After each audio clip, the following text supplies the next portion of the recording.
Akashvani Devikulam spice FM.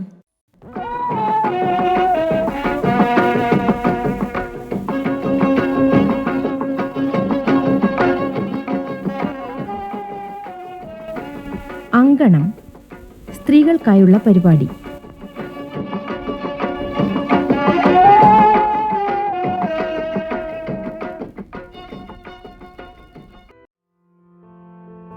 നമുക്കെല്ലാവർക്കും വലിയ കാര്യങ്ങൾ ചെയ്യാൻ കഴിയില്ല, പക്ഷേ ചെറിയ കാര്യങ്ങൾ വലിയ സ്നേഹത്തോടെ ചെയ്യാൻ കഴിയും. അൽബേനിയയിൽ ജനിച്ച് ഇന്ത്യ പ്രവർത്തന കേന്ദ്രമാക്കി ഉപവിപ്രവർത്തനങ്ങളിലൂടെ ലോകശ്രദ്ധ നേടിയ ക്രൈസ്തവ സന്യാസിനിയായിരുന്ന മദർ തെരേസയുടെ വാക്കുകളാണിവ.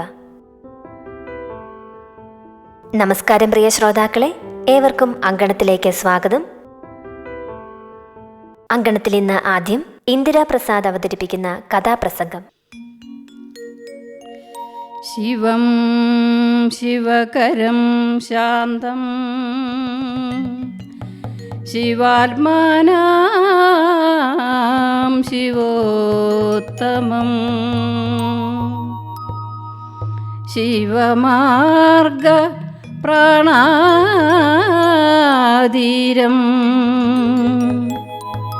പ്രണതോസ്മി സദാശിവം പ്രണതോസ്മി സദാശിവം പ്രണതോസ്മി സദാശിവം.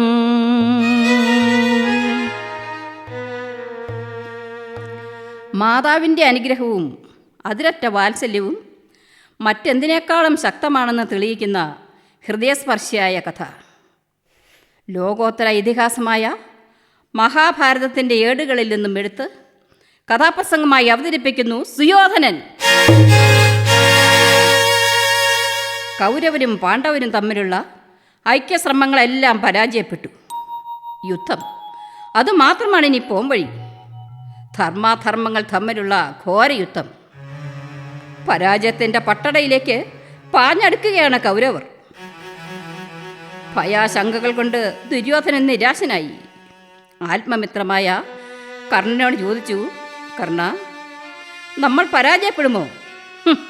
സുയോധന, അങ്ങ് എന്താണ് ഈ പറയുന്നത്? ഈ കർണൻ ജീവിച്ചിരിക്കുമ്പോൾ പാണ്ഡവന്മാർ വിജയിക്കാനോ? അസാധ്യം, അസാധ്യം. അഹങ്കാരിയായ ആ അർജുനനെ ഇല്ലായ്മ ചെയ്യാതെ, കായബലത്തിൽ പുളച്ചു നടക്കുന്ന ആ ഭീമസേനനെ തച്ചു തകർക്കാതെ ഈ കർണൻ അടങ്ങിയിരിക്കില്ല. ഒരിക്കലുമില്ല കർണ. എങ്കിലും സുയോധന മഹാരാജാവേ, അങ്ങൊന്നുകൊണ്ടും ചഞ്ചലനാകരുത്. ജീവിതത്തിലെ സകല രംഗങ്ങളിലും ഈ കർണനെ മനഃപൂർവ്വം അപമാനിച്ച, അപഹസിച്ച അവരെ വെറുതെ വിടാനോ? ഒരിക്കലുമില്ല. രാത്രിയുടെ 2-ാം യാമം. പടകുടീരത്തിലെ പരീഗത്തിൽ നിദ്രാവിഹീനനായി ചിന്താക്രാന്തനായി കിടക്കുകയാണ് ദുര്യോധനൻ. ഒന്ന് കൺപൂട്ടുവാൻ പോലും കഴിയുന്നില്ല. മനസ്സാകെ അസ്വസ്ഥമാണ്. ചരിത്രം ആവർത്തിക്കുകയാണ്. പരാജയത്തിൻ്റെയും അപമാനത്തിൻ്റെയും കയ്പുനീർ കുടിക്കുവാനാണോ നാളത്തെ പ്രഭാതം? കണ്ണുകൾ പൂട്ടിയാൽ കാണാൻ കഴിയുന്നു ദുർനിമിത്തങ്ങൾ തൻ പൂരം. കണ്ണുകൾ പൂട്ടിയാൽ കാണാൻ കഴിയുന്നു ദുർനിമിത്തങ്ങൾ തൻ പൂരം. ഒരാശ്വാസവാക്ക് പറയുവാൻ പോലും ആരുമില്ല. അന്ധതയുടെ ഗർത്തത്തിൽ തപ്പിത്തടയുന്ന പിതാവ്, അന്ധത സ്വയം ഏറ്റുവാങ്ങിയ മാതാവ്, ബാല്യ കൗമാരങ്ങളുടെ നൊമ്പരങ്ങൾ തന്നെ വിടാതെ പിന്തുടരുകയാണ്. ലാളിച്ചതില്ലാരും എന്നെ ഒരിക്കലും ലാളനയെന്തെന്നറിഞ്ഞതില്ല. സ്നേഹത്തിൻ മാതൃത്വം ഒട്ടും നുകർന്നില്ല. സ്നേഹമോടാരും തഴുകിയില്ല. ലാളിച്ചതില്ലാരും എന്നെ ഒരിക്കലും ലാളനയെന്തെന്നറിഞ്ഞതില്ല. സ്നേഹത്തിൻ മാതൃത്വമൊട്ടും നുകർന്നില്ല. സ്നേഹമോടാരും തഴുകിയില്ല. ദുര്യോധന! എപ്പോഴോ കണ്ണടച്ച ദുര്യോധനെ ആരോ വിളിച്ചുണർത്തി. ദുര്യോധനൻ, നിന്റെ വിധിയോർത്ത് നീ എന്തിനു വിലപിക്കുന്നു? ഗാന്ധാരി ദേവി നിന്നെ ലാളിച്ചിട്ടില്ലേ? നിസ്വാർത്ഥ സ്നേഹത്തിൻ്റെ നിറഞ്ഞ അമൃതകുംഭമാണ് അവൾ നിനക്ക് സമ്മാനിച്ചത്. അവളുടെ അകക്കണ്ടുകൊണ്ട് നിന്റെ അഴകും ആനന്ദവും ആരോഗ്യവും കണ്ടവളാണ് നീയോ. കൗമാര യൗവനത്തിൽ എന്നെങ്കിലും എപ്പോഴെങ്കിലും നീ മാതാവിനെ സ്നേഹത്തോടെ അമ്മേ എന്നൊന്ന് വിളിച്ചിട്ടുണ്ടോ? അവർ പറഞ്ഞ എന്തെങ്കിലും നീ ചെവിക്കൊണ്ടിട്ടുണ്ടോ? പോകൂ, ചെന്ന പാതാരബന്ധങ്ങളിൽ വീണുകേണ് അനുഗ്രഹത്തിനായി പ്രാർത്ഥിക്കൂ. എഴുന്നേൽക്ക്, പോകൂ. അമ്മേ, അമ്മേ! ദുര്യോധനൻ പിടഞ്ഞെഴുന്നേറ്റു. ആരാണ് തന്നോടിതെല്ലാം ഇപ്പോൾ പറഞ്ഞത്? അല്ല, അതൊരു സ്വപ്നമായിരുന്നു. ഇല്ല, വിശ്വസിക്കുവാനാവുന്നില്ല. അക്ഷന്തിവ്യമായ തൻ്റെ പാപങ്ങൾക്ക് മാപ്പിരക്കാനാണ് പറഞ്ഞത്. ഉടൻ തന്നെ അമ്മയെ കാണണം. പടകുടീരത്തിൽ നിന്നും അതാ പാഞ്ഞു പോകുകയാണവൻ. നേരം പ്രഭാതമാകുന്നതേയുള്ളൂ. ഗാന്ധാരി ദേവി പള്ളിനിദ്ര കൊള്ളുന്ന അന്തഃപുരത്തിൽ അവനെത്തി. അമ്മേ, അമ്മേ! ആര്? സുയോധനനോ? ഗാന്ധാരി ശ്രദ്ധിച്ചു. മക്കളെ സുയോധന, ഇപ്പോൾ ഇവിടെ ഈ സമയത്ത് ധർമ്മസങ്കടത്തിൽ അരുതാത്തത് എന്തെങ്കിലും സംഭവിച്ചോ കുമാര? അമ്മേ, ഞാൻ പരാജയപ്പെടുകയാണമ്മേ. എല്ലാവരും എന്നെ പരാജയപ്പെടുത്തുകയാണ്. അമ്മയുടെ മുൻപിൽ പിഞ്ചു കുഞ്ഞിനെ പോലെ വാവിട്ട് നിലവിളിക്കുകയാണ് ദുര്യോധനൻ. എൻ്റെ ശക്തിയെല്ലാം ചോർന്നു പോകുന്നു അമ്മേ. സർവ്വാശ്രയങ്ങളും എനിക്ക് നഷ്ടമാവുന്നു. എന്താ ഇത് കുമാര? നീ ഇത്രയ്ക്ക് അധീരനാണോ? ഇങ്ങനെ കരയുന്നത് വീരന്മാർക്ക് ഭൂഷണമാണോ കുഞ്ഞെ? അമ്മിഞ്ഞ പാലൂട്ടി നിന്നെ വളർത്തി ഞാൻ അൻപുറ്റ പൈതലെ ധീരനാവാൻ കൺതുറന്നു ഞാൻ കണ്ടില്ലെങ്കിലും കൺമണി നീ എൻ്റെ ജീവനല്ലേ. അമ്മിഞ്ഞ പാലൂട്ടി നിന്നെ വളർത്തി ഞാൻ അൻപുറ്റ പൈതലെ ധീരനാവാൻ കണ്ണു തുറന്നു ഞാൻ കണ്ടില്ലെങ്കിലും കൺമണി നീ എൻ്റെ ജീവനല്ലേ. തളർന്ന് മടിയിൽ കിടക്കുന്ന സീമന്തപുത്രനെ തഴുകി തലോടിക്കൊണ്ട് ഗാന്ധാരി ദേവി എന്തോ ഒന്ന് തീരുമാനിച്ചു. മകനെ സുയോധന, നീ പോയി സ്നാനം ചെയ്തിട്ട് വരൂ. ദശകങ്ങൾക്ക് ശേഷം ഈ അമ്മ കണ്ണുകളുടെ മൂടുപടം ഇന്ന് അഴിച്ചു മാറ്റുകയാണ് നിനക്ക് വേണ്ടി. എൻ്റെ കണ്ണുകളിൽ നിന്നും പ്രവഹിക്കുന്ന പ്രഭ ഒരു കവചമായി നിന്നെ കാത്തുകൊള്ളും. കുടികഴിഞ്ഞ് പൂർണ്ണ നഗ്നനായി നീ എൻ്റെ മുന്നിലെത്തണം. എൻ്റെ കണ്ണോടുന്ന ഇടങ്ങളിലൊന്നും എൻ്റെ മകൾക്ക് ഒരാപത്തും ഏൽക്കുകയില്ല. പോകൂ, പോയി കുളിച്ചു വരൂ. അതാ രാജകൊട്ടാരത്തിലെ വിശാലമായ തടാകത്തിൽ മുങ്ങിക്കുളിച്ച് ദുര്യോധനൻ ഈർനായി വരുന്നു. പിറന്ന പടി തന്നെ. ആരാണ് തന്നെ പരിഹസിച്ച് ചിരിച്ചത്? ദുര്യോധനൻ ചോദിച്ചു. ആരാണ് ഈ വിക്രീവികൃതി? മ്ലേച്ഛമായിപ്പോയി. ഓഹോ, പാർത്ഥസാരഥി കൃഷ്ണൻ. കൃഷ്ണ, നിങ്ങളുടെ രഹസ്യാന്വേഷണങ്ങളൊന്നും നിർത്താറായില്ലേ? ദുര്യോധന, കൊച്ചു കുഞ്ഞായി തൊട്ടിലിൽ കിടക്കാനുള്ള പാവമാണോ? അജാനുബാഹുവായി നിനക്ക് നാണമെങ്കിലും ഒന്ന് മറയ്ക്കാമായിരുന്നു. കഷ്ടം. കൃഷ്ണൻ അപ്രത്യക്ഷനായി. ദുര്യോധനൻ അല്പനേരത്തേക്ക് തരിച്ചു നിന്നുപോയി. കൃഷ്ണൻ പറഞ്ഞത് ശരി തന്നെ. അമ്മയുടെ മുൻപിലേക്ക് ഇങ്ങനെ ചെല്ലുന്നതെങ്ങനെ? അതാ അവനാ പൊയ്കയിൽ നിന്നും താമര ഇലകൾ പറിച്ചെടുത്ത് കൂട്ടിച്ചേർത്ത് ഉടയാടയാക്കി. ദുര്യോധനൻ നഗ്നത മറച്ചു. അമ്മേ, ഞാനിതാ വന്നു അമ്മേ, കണ്ണു തുറക്കമ്മേ. തൻ്റെ സ്വയംവരനാളിൽ സ്വയം ബന്ധിച്ച കണ്ണുകൾ ഇന്ന് തുറക്കുകയാണ് വാത്സല്യപുത്രന് വേണ്ടി. മക്കളെ സുയോധന, ഇങ്ങോട്ട് നീങ്ങി നിൽക്കൂ കുഞ്ഞേ. ഗാന്ധാരി ദേവി തൻ്റെ കണ്ണുകളുടെ കെട്ടഴിച്ചു. തൻ്റെ മകൻ്റെ തലമുടി ഇഴകൾ മുതൽ താഴോട്ട് ദൃഷ്ടികൾ പതിക്കുകയാണ്. ശിരസിൽ, നെറ്റിത്തടത്തിൽ, കവിൾത്തടങ്ങളിൽ, കണ്ഠത്തിൽ, മാർഗത്തിൽ തനിക്ക് അപാരമായ ഊർജം നിറയുന്നത് ദുര്യോധനൻ അറിയുന്നുണ്ട്. ഉദരം, നാഭിത്തടം, അരക്കെട്ട്. ഗാന്ധാരി ഒന്ന് ഞെട്ടി. തുടകൾ മറഞ്ഞിരിക്കുന്നു. ഒന്നും പറയാതെ പാദം വരെ ദൃഷ്ടികൾ പായിച്ച് ആ അമ്മ കണ്ണുകൾ കെട്ടിക്കഴിഞ്ഞു. യാത്ര പോലും ചോദിക്കാതെ ഉന്മത്തനായി ദുര്യോധനൻ അവിടെ നിന്നും ഓടി. യുദ്ധം, അതിഭീകരമായ ഗദായുദ്ധം നടക്കുകയാണവിടെ. ദുര്യോധനനും ഭീമനും തമ്മിൽ. യുദ്ധത്തിൽ ദുര്യോധനന് മേൽ ഗദാപ്രയോഗം ഏൽക്കുന്നതേയില്ല. തടസ്സത്തിൽ ഗദ തട്ടിത്തെറിക്കുകയാണ്. ഈ ദുര്യോധനോടാണോടാ നിന്റെ ഗദായുദ്ധം? സങ്കടമെന്നു ഞാൻ തീർക്കും മൃഗോദര, സങ്കടമില്ലിനി താണ്ഡനമേൽക്കുവാൻ. അമ്മതൻ കണ്ണാൽ കവചിതമെന്മേനി, ഒന്നിനുമേതിനും പേടിയില്ലേതുമേ. സങ്കടമെന്നു ഞാൻ തീർക്കും മൃഗോദര, സങ്കടമില്ലിനി താണ്ഡനമേൽക്കുവാൻ. അമ്മതൻ കണ്ണാൽ കവചിതമെന്മേനി, ഒന്നിനുമേതിനും പേടിയില്ലേതുമേ. ഭീമസേനൻ, കെങ്കേമൻ, നാണമില്ലേ മൃഗോദര? നിന്നെ ഇന്നീ ദുര്യോധനൻ ജീവനോടെ വിടില്ലടാ. അയ്യോ! ആ യഥാ താണ്ഡവമേറ്റ് ഭീമസേനൻ നിലം മതിച്ചു. തുടരെ തുടരെ ഭീമസേനൻ്റെ മേൽ ഗദാ താണ്ഡവമാടി. അയ്യോ കൃഷ്ണ ഭഗവാനെ! ഭീമസേനൻ വാവിട്ട് നിലവിളിച്ചു. ഇരുവരുടെയും മധ്യത്തിലായി തീർത്തിട്ടിരിക്കുന്ന തേർത്തടത്തിൽ ഭഗവാൻ കൃഷ്ണൻ എല്ലാം കണ്ടുകൊണ്ടിരിക്കുകയാണ്. ഭഗവാനെ കൃഷ്ണ, രക്ഷിക്കണേ! ദുര്യോധനൻ ഇപ്പോൾ തന്നെ എന്നെ കാലപിരിക്കേക്കും കൃഷ്ണ, രക്ഷിക്കണേ! കൃഷ്ണൻ ഭീമനെ അർത്ഥഗർഭമായി നോക്കി തുടയിൽ താളമിട്ടുകൊണ്ടിരുന്നു. പെട്ടെന്ന് താളവേഗത വർദ്ധിച്ചു. അതുകണ്ട് ഭീമസേനൻ അതാ ചാടി എഴുന്നേൽക്കുന്നു. എന്തോ രഹസ്യം പിടികിട്ടിയതുപോലെ ഭീമനതാ ദുര്യോധനന്റെ വലതു തുടയിൽ ഗദ കൊണ്ടാഞ്ഞടിച്ചു. അമ്മേ! ദുര്യോധനൻ കാലിടറി നിലംപതിച്ചു. ഭീമൻ വീണ്ടും വീണ്ടും തുടയിൽ പ്രഹരിച്ചു കൊണ്ടിരുന്നു. അമ്മേ! അമ്മേ!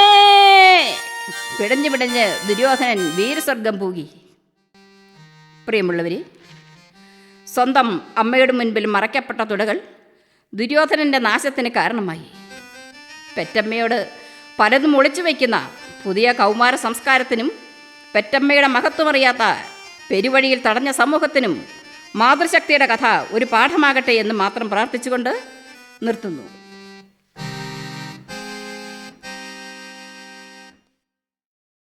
ഇന്ദിരാ പ്രസാദ് അവതരിപ്പിച്ച കഥാപ്രസംഗമാണ് ശ്രോതാക്കൾ കേട്ടത്.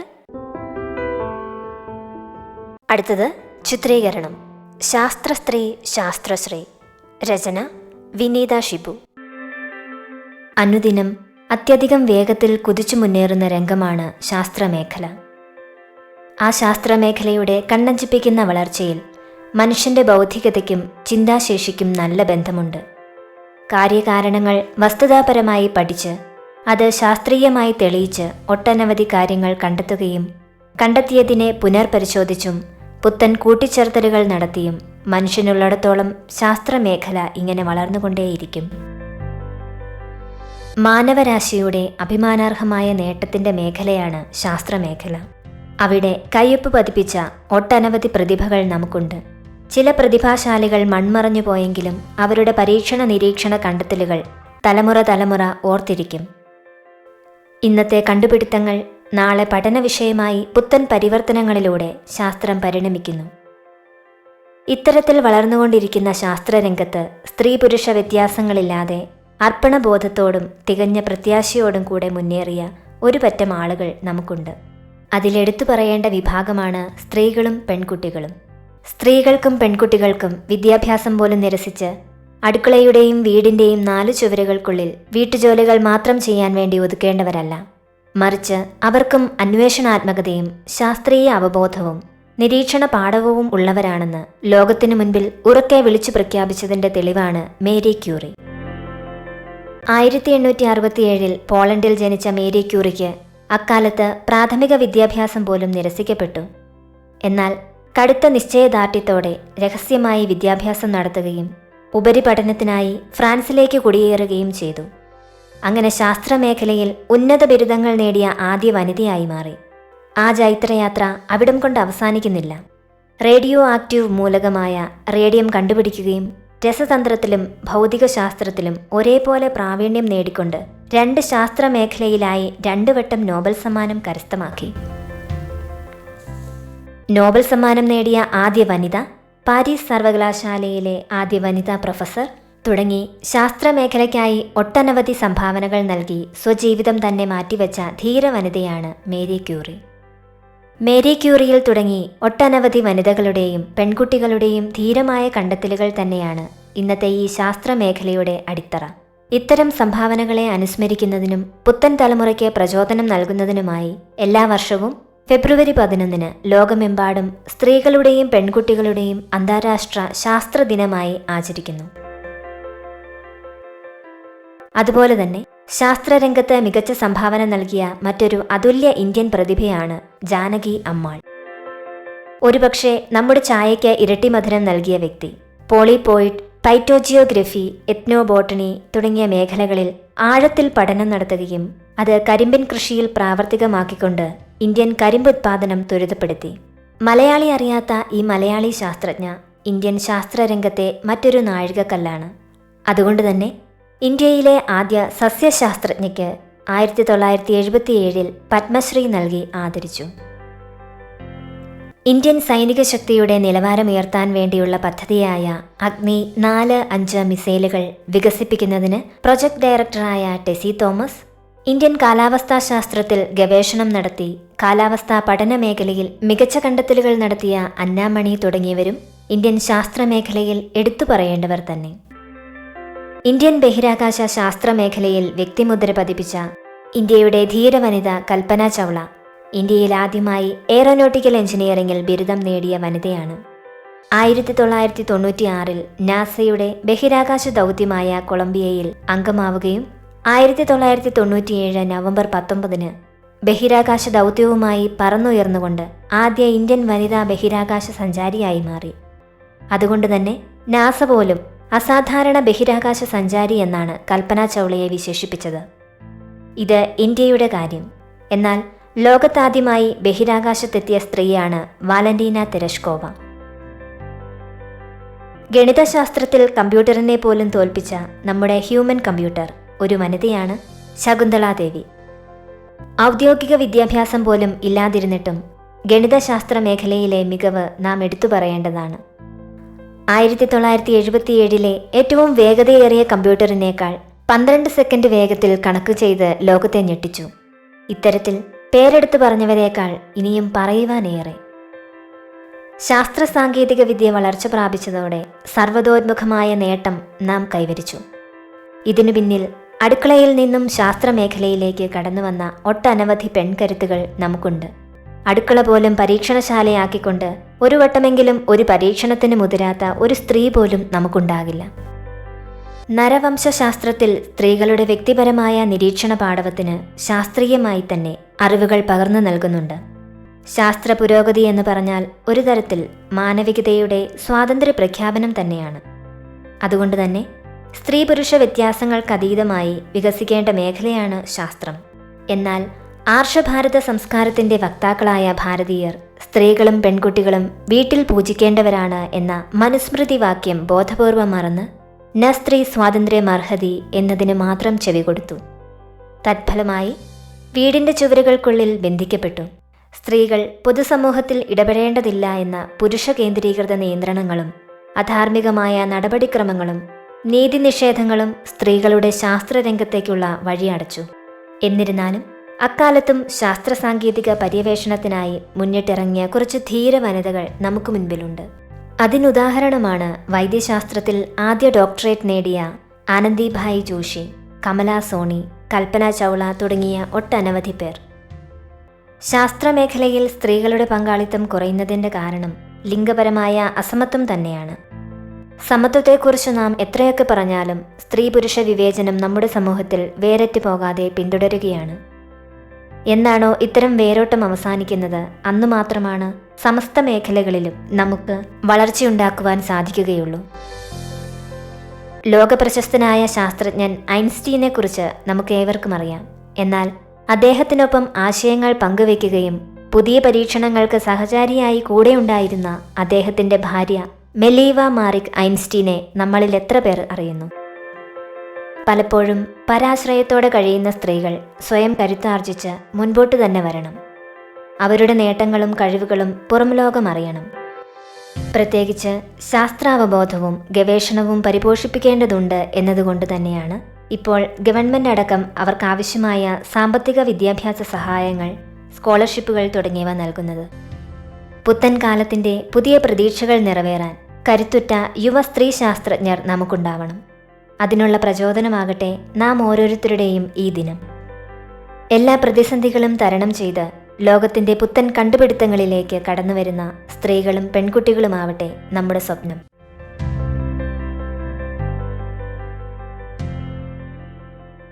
ശാസ്ത്രസ്ത്രീ ശാസ്ത്രശ്രീ ചിത്രീകരണം സമാപിക്കുന്നു. ഏവർക്കും ശുഭരാത്രി.